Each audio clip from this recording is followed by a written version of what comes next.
Hi everyone and welcome back. In today's video, I'll show you how to update Google Chrome on your Windows PC or laptop. Keeping Chrome updated is important because it gives you the latest features, security improvements, and bug fixes, helping your browser run smoothly and safely. So, let's get started. First, open Google Chrome on your computer. Once it's open, click the three-dot menu in the top right corner of the browser.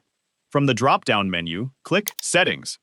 On the Settings page, look at the menu on the left-hand side and scroll all the way down. Then click About Chrome.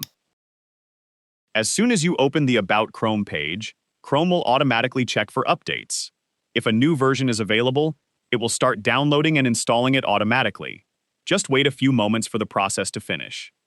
Once the update is complete, you'll see a Relaunch. To restart Chrome and apply the update, after Chrome reopens, your browser will be running the latest version, and you're all set. That's all for this video. I hope this guide helped you update Google Chrome on your PC or laptop. If it did, don't forget to leave a like, subscribe to the channel, and I'll see you in the next one. Thanks for watching.